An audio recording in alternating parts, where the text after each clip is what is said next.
y'itorero. Agradecemos imensamente a liderança da igreja, Kutugirira icyizere bakaturarika. confiar em nós e nos convidar para este momento, Ngo tuze dusangire ijambo ry'Imana. para virmos compartilhar a palavra de Deus. Ndagira ngo tuvuge ngo Imana ibahe umugisha mwinshi Eu w'abashumba. quero pedir uma bênção enorme de Deus para os nossos pastores. Ndashimira inshuti yanjye Oscar. Agradeço ao meu amigo Oscar. Ntekereza ko niwe wabaye umuyoboro Acredito que ele tenha sido o caminho, o canal, kugira ngo uyu munsi mbe ndi hano. para que hoje eu pudesse estar aqui. Ahari kuvuge ngo Imana imuhe umugisha mwinshi. Oscar, Deus possa lhe abençoar bastante. nk'uko navuze nitwa Mwarimu Emmanuel. Eu chamo-me Evangelista Emanuel. Ndi umugabo wubatse, Sou homem casado, mfite umudamu n'abana. tenho esposa e filhos. Ndi umukozi mu itorero rya ADPR. Sou servo de Deus na igreja de ADP. Nkorera Kicukiro. Trabalho em Kicukiro. Ntuye mu Gatenga. Vivo na zona de Catenga. Imana iduhane umugisha. Deus possa nos abençoar. Ndagira ngo rero tubahe ikaze mu ijambo ry'Imana, Vamos nos dar boas-vindas na palavra de Deus. kandi mbifurize gufashwa Desejo-te para que sejas abençoado com a palavra de Deus no kuryoherwa n'ijambo ry'Imana. e ser abençoado com esta palavra. Imana ibahe umugisha. Deus te abençoe. Ndagira ngo dusome ijambo ry'Imana. Vamos ler juntos a palavra de Deus. Dusome abafite Bibiliya z'Ikinyarwanda. Os que têm as suas Bíblias em português. Hanyuma ndasoma mu Kinyarwanda. Hanyuma mwene data Paulo araza kwenterpreta asome mu rundi rurimi mushobora kumva namwe. Vamos tentar usar todas as línguas para todos nós nos entendermos. Dusome igitabo cy'umubwiriza, O livro de Eclesiastes ou o Pregador, igice cya kabiri, capítulo 2, umurongo wa 26. versículo 6. Mubwiriza kabiri 26. Eclesiastes ou o Pregador, capítulo 2. Hanyuma turasoma twumva icyo Imana ivugana natwe, kasoma mu Kinyarwanda. Kuko unezeza Imana ari ubwenge no kumenya n'umunezero, ariko umunyabyaha imuha uruho, gasarure arunde abone ibyo guha unezeza Imana. Tuvuge ngo amen. Amen. Twumve Paulo nawe adusomera. Fiz para mim tanques de água para regar com eles o bosque em que... 26. Oh, desculpa, não é o capítulo, não é o versículo 6, o versículo 26. Obrigado.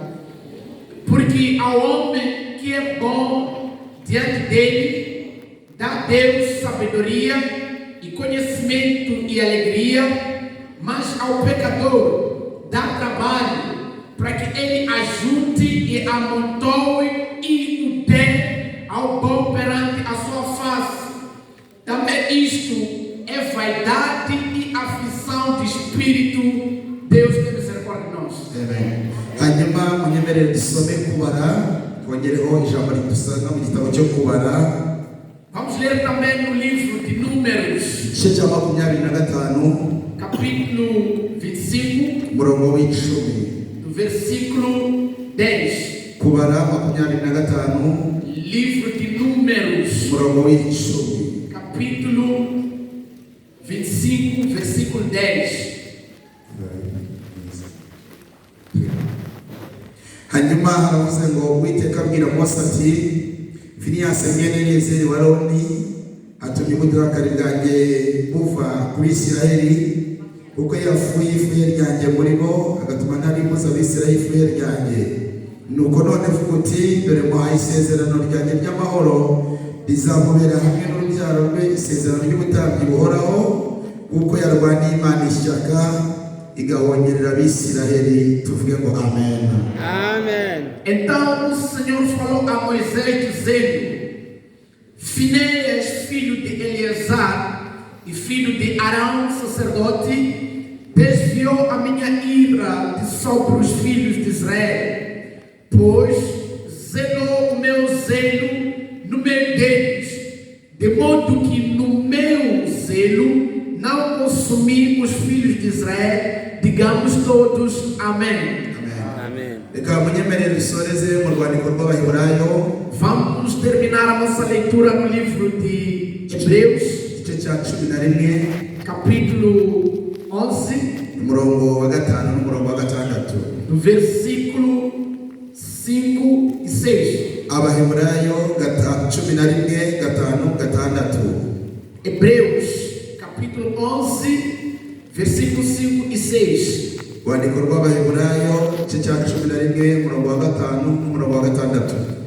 Hebreus capítulo 11, 5 e 6. Se já chegamos, podemos ler. Kwizera niko kwatumye enoke yimurirwa mu ijuru ngo adapfa, kandi ntiyaboneka kuko Imana yamwimuye, kuko yahamijwe atarimburwa yuko yanejeje Imana.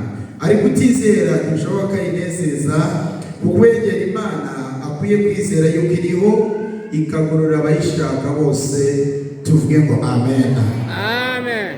Pela fé, Enoque foi trasladado para não ver a morte e não foi achado, porque Deus o trasladara, visto que antes da sua trasladação alcançou testemunho de que agradara a Deus. Amém. Ndagira ngo dusangire ijambo ry'Imana. Quero para compartilharmos a palavra de Deus, rifite intego cyangwa insanganyamatsiko cyangwa teme, que tem como tópico iravuga ngo kuba mu buzima bunezeza Imana. viver uma vida que agrada a Deus. Hanyuma turaza kuvuga ibintu birindwi binezeza Imana. Vamos falar de 7 coisas que agradam a Deus. Tuze no kuvuga ibintu bitanu Imana ikorera umuntu wayinejeje. E vamos falar de 5 coisas que Deus faz para quem lhe agrada. Mbasabye rero kundeba no kunkurikira. Então peço muito a vossa atenção. Mundebe, Olhem para mim munanyikirize. e tentem andar comigo. Kandi ndabasaba ko mutikiriza muniro gutya. Não vamos aceitando ou dizendo assim com abanando as cabeças. Ndashaka ko mufungura umunwa tukaganira. Há necessidade de abrirmos as bocas para conversarmos, compartilharmos. Imana ibahe umugisha. Deus te abençoe muito. Nari muze ngo Imana ibahe umugisha. Eu disse que Deus te abençoe muito.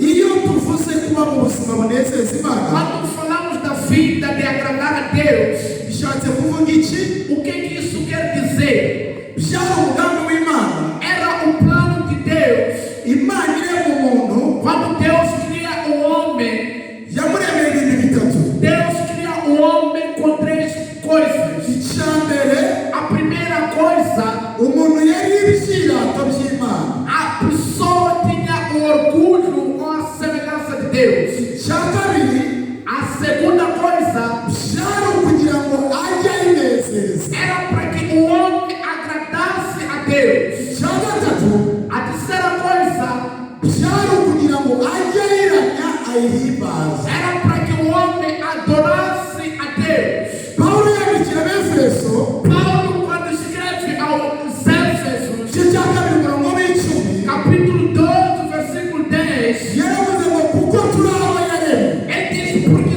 somos criaturas suas. Imana ituremeye imirimo myiza muri Kristo E Yesu, nos criou para boas obras em Cristo Jesus, iyo yiteguriye kera as quais preparou desde a kugira ngo multidão tuyigenderemo. para que andássemos nelas. N'iki Imana iguhamagarire, Deus te chama para isso. ni ukuba mu buzima winezeza. É viver uma vida que lhe agrada. Ni bande bazajya mu ijuru, Para que vá no céu. ni abizera bakanezeza Imana. Os que vão no céu são os que agradam a Deus. Umuntu mwegeranye, Uma pessoa mumere ikiganza ubwira ngo ba mu buzima bunezeza Imana. diga ao seu próximo: viva a vida de agradar a Deus. N'iki Imana igushaka. É o que Deus procura de ti. Tuvuge ngo amen arahari. Amém. Imana igusaba kuba mu buzima bunezeza. Deus te pede para ver uma vida que lhe agrada. Imana ibisaba ukomeye, Deus pede, ikabisaba n'uciriritse, pede ao grande e ao pequeno, ikabisaba umukire, pede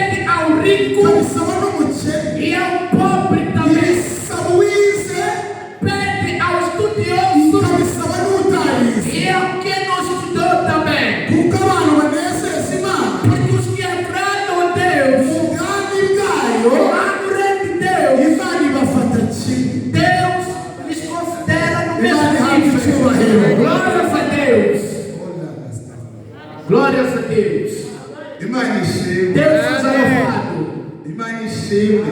Deus seja louvado. Hariya Imana ishimwe. Amém. Deus seja louvado. Iyo bivuze ko mu buzima bunezeza Imana, Quando diz que viver a vida de agradar a Deus, ijambo ry'Imana dusomye esta palavra que lemos, ryanditswe na Salomo. Salomão é que escreveu. Salomão ni umwami wa gatatu wayoboye Isiraheli é o terceiro rei de Israel, itaratandukanamo kabiri. antes da sua divisão. Umwami wa mbere O primeiro rei yitwa Sawuli, chama-se Saul. yagiye mu gice cya 9 n'igice cya 10 Ele foi no capítulo 9 e 10 cy'igitabo cya mbere cya Samweli. do primeiro livro de Samuel. Bibiliya Imana ageze ku ngoma A Bíblia nos diz que quando chega nas crônicas, ntiyakora ibyo Imana ishaka, não agradou mais a Deus. yanezeza Imana mu gihe Não cy'Imana. agradou mais a Deus. Bibiliya A Bíblia iravuga ngo Imana isanga Samweli diz que Deus visita a mu Samuel. gice cya 16 No capítulo 16 cy'igitabo cya mbere cya Samweli. do primeiro livro de Samuel, Imana iramusanga Deus visita Samuel iramubaza kuzageza ryari e pergunta até quando kuriya Sawuli vai chorar para Saul. naze kandi umwami wa Eu Isiraheli. não quero que ele volte a reinar em Israel. Imana iramubwira ngo uzuziyemo amavuta Deus diz que coloca o azeite no chifre. ujye i Betelehemu.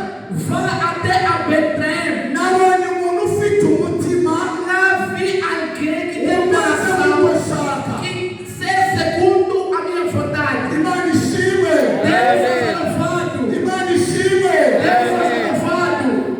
Iyo umuntu aba mu buzima bunezeza Imana, Quando alguém vive a vida de agradar a Deus, umutima unezeza Imana. ter um coração que agrada a Deus, Ntabwo ari ngombwa ngashaka Imana. não é preciso buscar a Deus. Unyemerere mbegere nanjye. Permitam-me aproximar a voz. Yewe nigisha agendagenda. Eu gosto de pregar a andar. Iyo umuntu aba mu buzima bunezeza Quando Imana, alguém vive a vida de agradar a Deus, si ngombwa ngashaka Imana, não é necessário ele buscar a Deus. ahubwo Imana iramushaka. Deus é que procura esse homem. Ikavugana nawe Deus fala com ele. ibikwiriye mu gihe gikwiriye. Aquilo que é necessário no tempo Imana necessário. ishimwe cyane. Deus é louvado. Iyo bivuze kunezeza Imana, Quando fala-se de agradar a Deus, Dawidi yabaga mu buzima bunezeza Imana, Saul viveu uma vida de agradar a Deus. akaba mu ishyamba, Ele foi até o mato. aragira intama, Ele, quando tinha suas ovelhas, ariko anezeza Imana. mas agradava a Yari Deus. afite umutima unezeza Ele tinha Imana. um coração que agradava a Deus. Kubera kunezeza Imana, Por causa de agradar a Deus, Imana iramubwira ngo Dawidi we, Deus diz: Davi, nzakurahisha, eu irei te honrar. nzakugira umwami wa Eu Isiraheli, irei te Israel. nzakurutisha abakuru bawe, Eu te serás tão kuba bom. kunezeza. Causa de me agradar. Iyo umuntu anezeza Imana, Quando alguém agrada a Deus, Imana imusumbisha abandi, Deus me eleva. Imana imurutisha abandi, Deus me eleva. Imana iramuzamura, Yego. Imana iramwubahisha, Imana ishimwe. kandi Imana ivugana nawe. Imana ishimwe. Tugenda ahantu twese niba tugira Amen. umutima wo kwinezeza. Deus me Amém. deu coração de me agradar. Winezeza aho utuye, Agrade onde vives. winezeza aho uba. E agrade onde passas. Twebwe ntabwo muri kwikiriza. Vocês não estão entendendo. Yego. Winezeza aho utuye, Yego. winezeza aho uba. Yego. Winezeza unezeza Imana. Yego. Utwara imodoka ukinezeza Imana. Yego. Unezeza Imana. Yego. Imana izakunezeza nawe. Yego. Abantu bababwira ngo mu buzima bunezeza Imana. Viva a Vamos vida. agradecer, Senhor. Viva a vida de agradar a Deus. Deus também vai te agradar. Turakunezeza Imana. Pode agradar a Deus. Turakunezeza Imana. Cante agradar a Deus. Ikunezeza Imana. Ave Maria. Ikunezeza Imana. Yego. Ikunezeza Imana. Yego. Abanezeza Imana. Os que agradaram a Deus. Basa ubwami bwo mu ijuru. O reino dos céus. Bazaba bahora bahimbaza Imana. Porque agradaram a Deus. Ndabifuriza mwese Desejo para todos kuba mu buzima viver a vida bunezeza Imana. que agrada a Deus. Ntabwo ari umunsi umwe, Não só um dia, ni não. ukubihindura ubuzima. É mudar do estilo de vida Forever. para sempre. Kubihindura ubuzima. Fazer esse estilo de vida Ama de dia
Não é assim. O sinal de que você não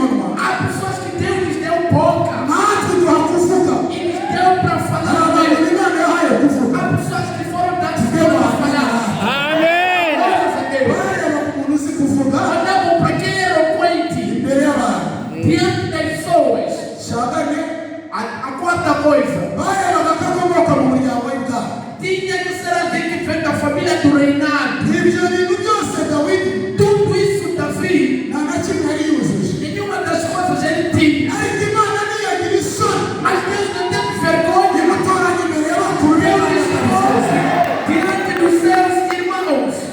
Reka mbabwire, Deixa eu vos dizer. Yesu ajya kuduhamagara Jesus quando estava para te chamar, nta kintu na kimwe yarebeyeho, ele não olhou para nada. yarebye uburanga, Não olhou para a beleza. Yego. yarebye igihagararo, Yego. yarebye uburanga, Yego. yarebye aho dukomoka, Yego. yarebye uburebure bwacu cyangwa munsi. Para qual a Imana sonoridade? yaduhamagaye nk'uko yashatse. Deus chamou como ele quis. Dawidi yaravuze ngo Davi ele disse. hasigaye umuntu w'Uwiteka atoranya, Yego. yarangiza akabiyegereza, Akamwiyegereza. yamara kubiyegereza Yego. akamushyira mu bikari by'Uwiteka. Yego. Ndashimiye dutoranije, Amen. ndashimiye tugira icyizere, Ele confiou em nós. Imana ishimwe. ndashimiye dutoranije. Yego. Aquele que nos escolheu. Tuvuga Yego. Quando nascemos, itara ryo dukomoka, Yego. nossa natureza, Imana ishimwe. hari abantu Imana yatoranije hano, há pessoas que Deus escolheu ariko aqui. Imana itaragize isoni Deus não teve vergonha zo kumukura iwanyu mu mukoki, de tirar lá na tua família, lá. urara ku rutare. Dormindo no chão de qualquer maneira. Imana ishimwe.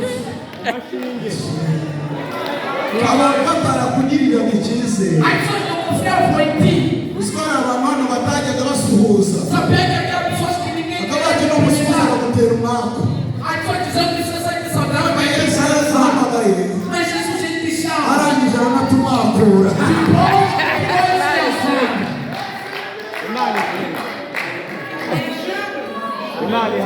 Icyambere Imana yacu ntibeshya, Oya. Deus não mente. icya kabiri igira imbabazi, É Deus misericordioso. icya gatatu ijambo yivugiye ubwayo, Prova que ele sempre fala. ukirana imyaka ibihumbi. Ele segue por mim. Uri Imana yo kwizerwa, urihuzaho. Uri Imana yo kwizerwa. Digno de confiança. Imana niyo kwiringirwa yaduhamagaye Nosso Deus kwizera. Amém. é digno de ser confiado sempre. Kandi reka mbabwire, Deixa eu vos dizer. impamvu Imana niyo kwiringirwa, Porque é o Deus de ser confiado. ntisaza, Yego. Não envelhece. ntinanirwa, Yego. Cansa. ntikecura, Aho ngaho. ntiziramanga, abikorera kudeta, Yego. abantu bose bava ku ngoma ariko yarayihoraho. Yego. Imana ishimwe. Imana ishimwe. Eterno Deus. Imana we, Imana we, Imana ishimwe. Deus. imbere y'Imana icyubahiro Deus. Imana ishimwe. Toda glória para nta Deus. matiku igira, Imana Deus não ishimwe. foquei. nta mazina igira, Deus não ouve dizer. impuhwe Deus é Deus. ariho yemera, Imana ishimwe. Deus é Deus. igira ibanga, Deus é igira Deus. imigambi myiza, É tempo para os abantu povos. barakwanga ariko ikamukunda, Mas faz que odeia iyo o yagiye Deus. iramuheka, É para que cansa, iyo gente yagiye carrega. iramuheka, Pode fazer cansa, gente yavuganye carrega. na Yesaya, Ele fala com yibwira Isaías. ngo ibi ni by'Uwiteka,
Abafite haleluya bayitere n'amategeko abihana.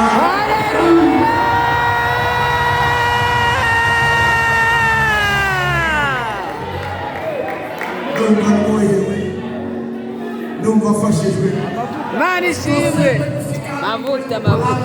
Ariko Imana turayemera. Yego. Turayemera.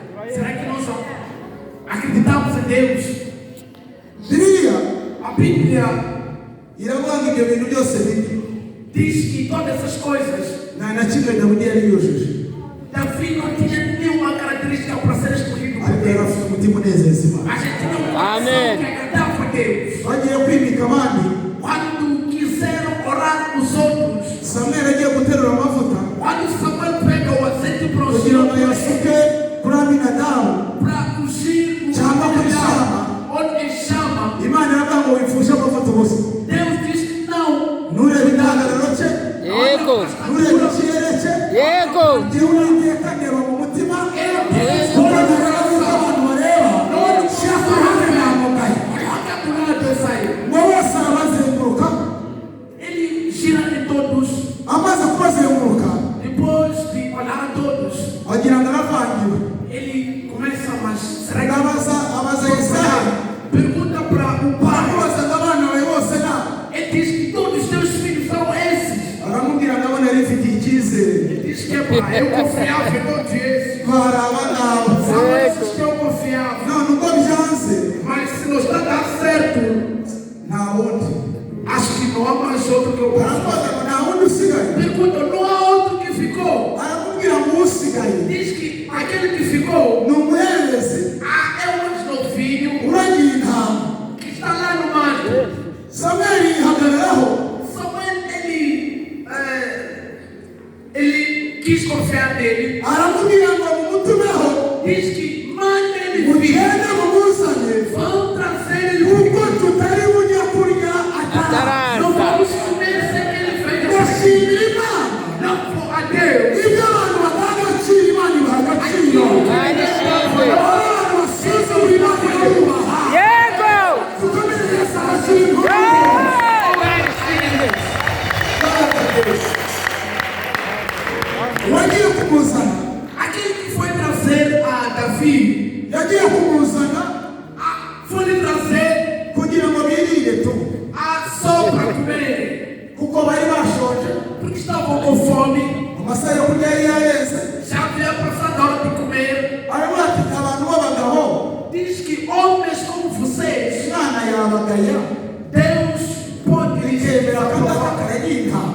Deus pode aprovar essa coisa. Esses comandos de que é pastor de ovelhas Mugende mumuzane vão trazer. twirire vuba vuba tugende. Vamos comer rapidamente, depois vamos Samuel yavangiwe. Samuel parece que está perturbado. Ariko ntiyari yavangiwe. Yego. Perturbado.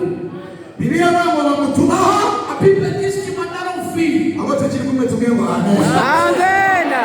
Bamutumaho. Manda um filho. Aragenda aramuzana.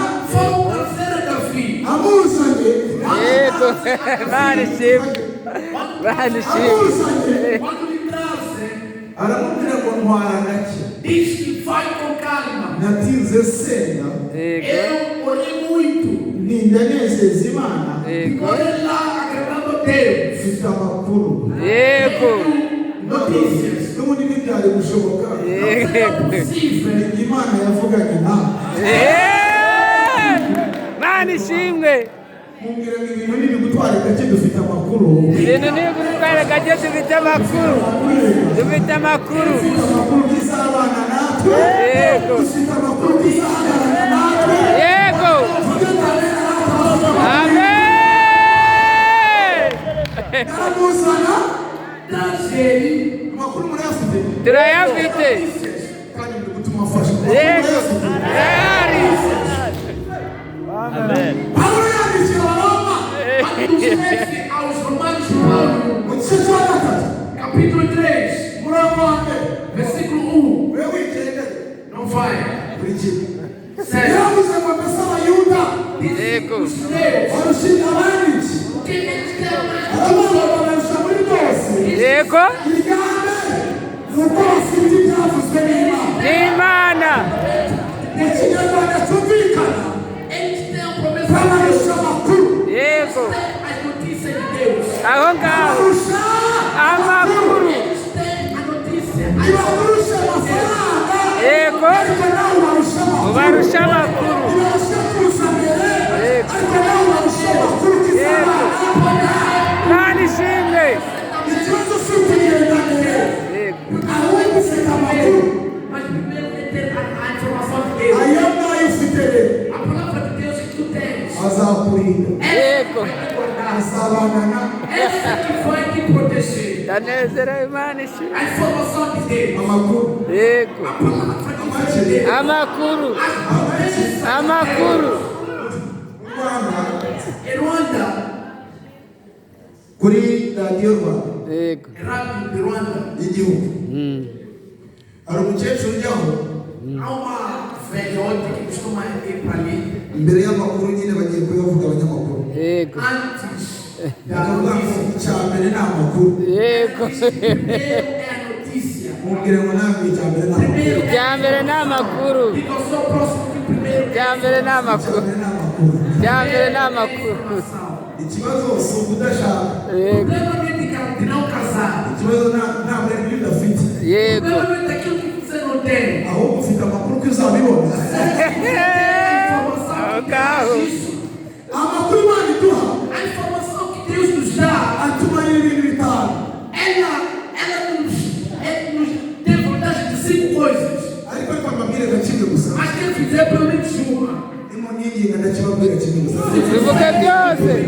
Eu vou falar dessa coisa. Bivuge byose. Byose. Tubwire.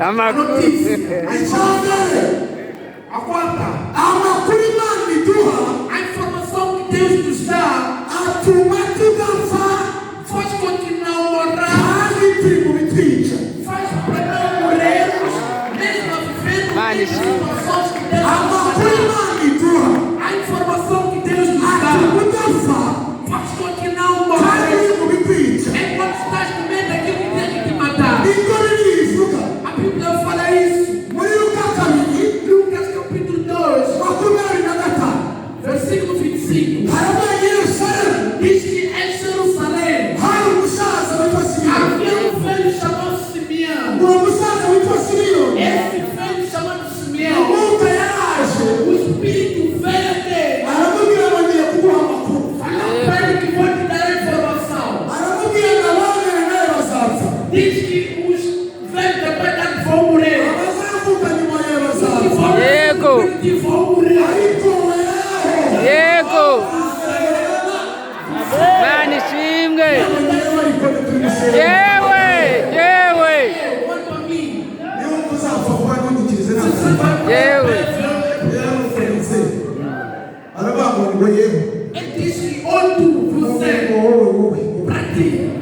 ikiganza ubwire ngo wowe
Arabibwira ngo ni muceceke kuko umwami Imana izantaba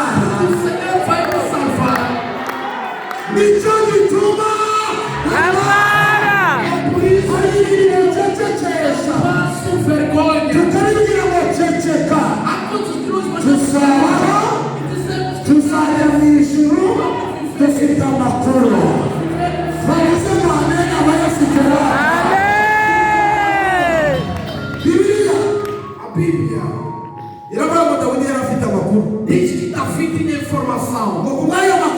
Por causa da informação que ele tinha, Samuel esperava por ele. Davi não tinha era para que comece. A Bíblia diz que trouxeram a Davi. Quando chegou na porta, Samuel olha para ele, apontou, logo o Espírito revelou a beleza de Davi, a excelência foi revelada. A Bíblia diz que era menino claro e bonito. A beleza de Davi já foi. A beleza vai ser vista. A beleza vai ser vista. Há pessoas que não veem. A beleza vai ser vista. A beleza vai ser vista. A beleza vai ser vista. Amém. A beleza vai se revelar. A fonte de Deus chama a Samuel. E diz que ouve Samuel. Samuel.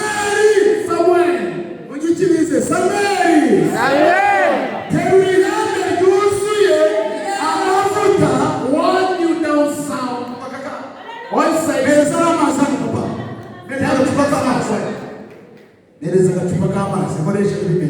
Vou tentar usar este exemplar.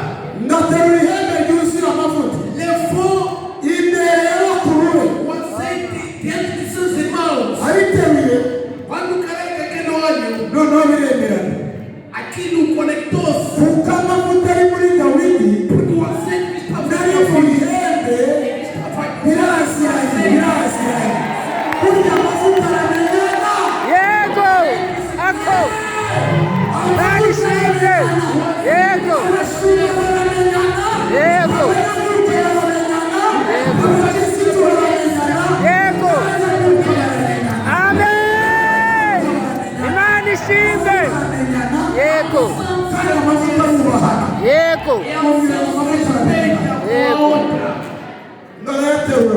Ele carrega aquele azeite.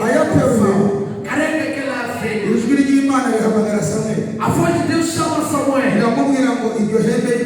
Diz que carrega este azeite. Esse homem tem um coração que me agrada. No céu e me aprovado. Davi se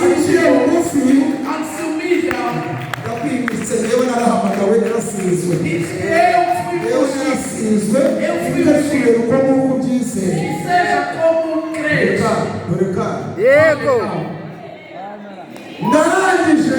Depois carregou.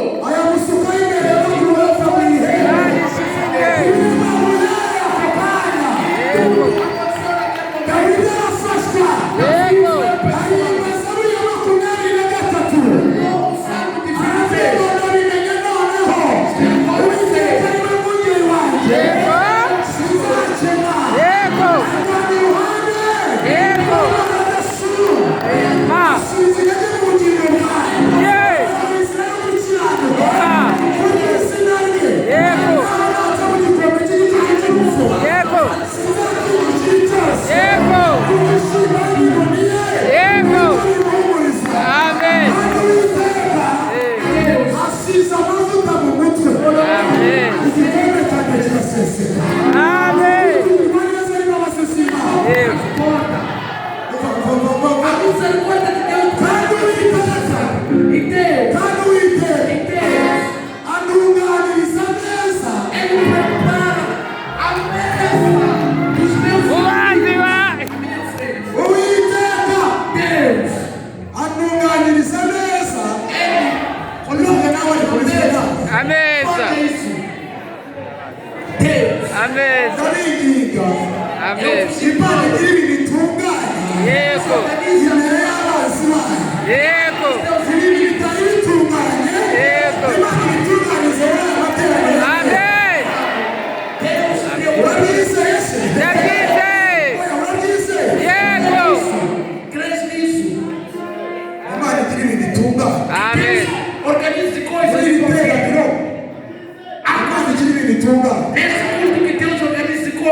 vida, imibereho yawe, no teu viver, imirire yawe, o seu comer, imyambarire yawe, o seu vestuário, mu gakiza kawe, na tua mu salvação, bugingo bwawe, na tua vida, Imana igira ibintu itunganye. que Deus organize coisas.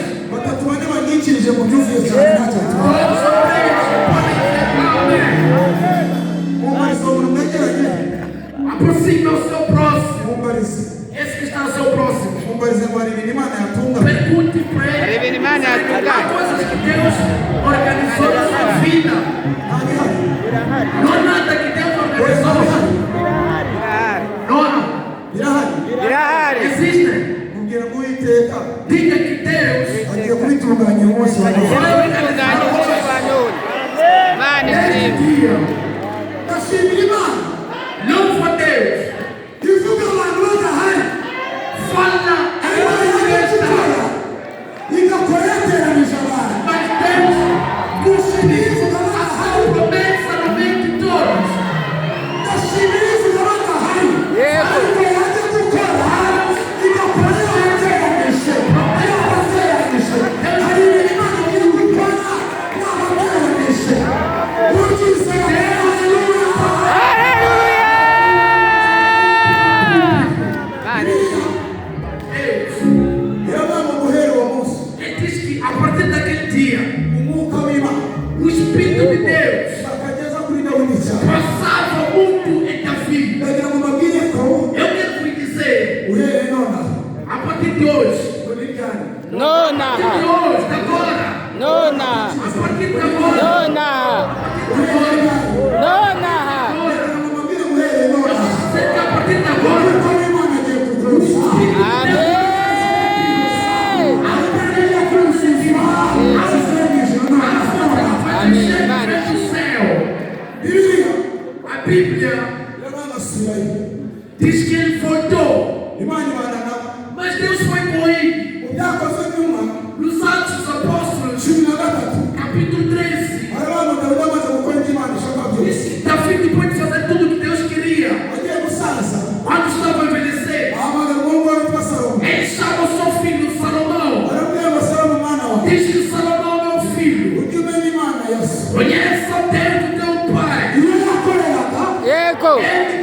Mariya Zakorera. aramubwira ngo uzayubahe Yego. Obedeça ao Deus do seu pai. Yego. Siga a ele por sua vida. Siga sua izabakorera ibikomeye mu Se buzima você bwawe. vir, ele vai te abençoar. Ijambo rya gatatu A terceira palavra aramubwira ngo ni kuri ingoma y'ubwami diz que quando estiveres a reinar, hari abantu bangiriye neza há pessoas que fizeram bem para mim. mu bangiriye neza Nos que me fizeram bem. harimo umusaza witwa Biyatari Existe um velho chamado Abiatar. yahekaga isanduku Ele carregava a arca do Senhor. akabana nanjye Ele vivia comigo sempre. uzamwibuke Yego. Dele, umugirire neza Yego. faça bem para ele. aramubwira ngo ijambo rya kane Diz que a quarta palavra, ndi ku ngoma y'ubwami quando eu reinava, hari umugabo witwa Shimeyi há um homem chamado Simei. yaranyubahutse Yego. Me desobedeceu. Ele me insultou. n'umwami wa Me Isirayeli envergonhou quando eu sou rei de Israel.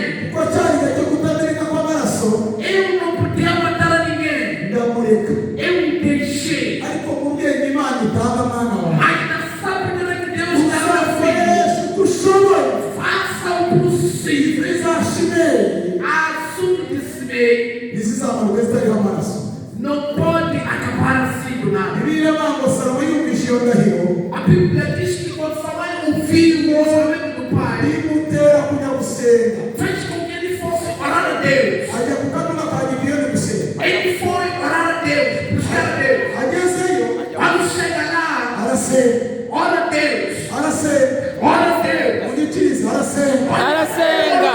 agira gute Arasenga. ora a Deus. natwe twaje kugira gute Gusenga. Vamos orar a Deus. mera ikiganza mu mwanya ngo wakoze Diga ao seu próximo. Wakoze kuza Vem gusenga. aqui orar a Deus. Wakoze kuza gusenga. Você muito bem vir na casa de Deus. arasenga Orou a Deus. atamenya ibitambo Dê um sacrifício para Deus. igihumbi na kimwe Mínimo sacrifício. ku gitambo cy'igihumbi na kimwe Depois de mim, outro sacrifício. saba z'ijoro quando chega 1h da noite, Imana yumva amasengesho ye. Deus ouviu a oração de Salomão. Iramanuka Deus desceu. ihamagara Salomo. Deus chama Salomão. Iramubwira ngo Salomo mwana wawe. Diz que Salomão Urabize gusenga kwawe. ouviu a tua oração. Uyu munsi wa none Neste dia, Imana yumva amasengesho wawe. Deus ouça a tua oração. Imana yumva amasengesho wawe. Deus ouça a oração que vieste orar aqui hoje. Ndumva afashijwe. Eu me sinto edificado com estas palavras. Ndumva afashijwe. Ndumva nari Sinto em cantar, em adorar a Deus. Kandekera.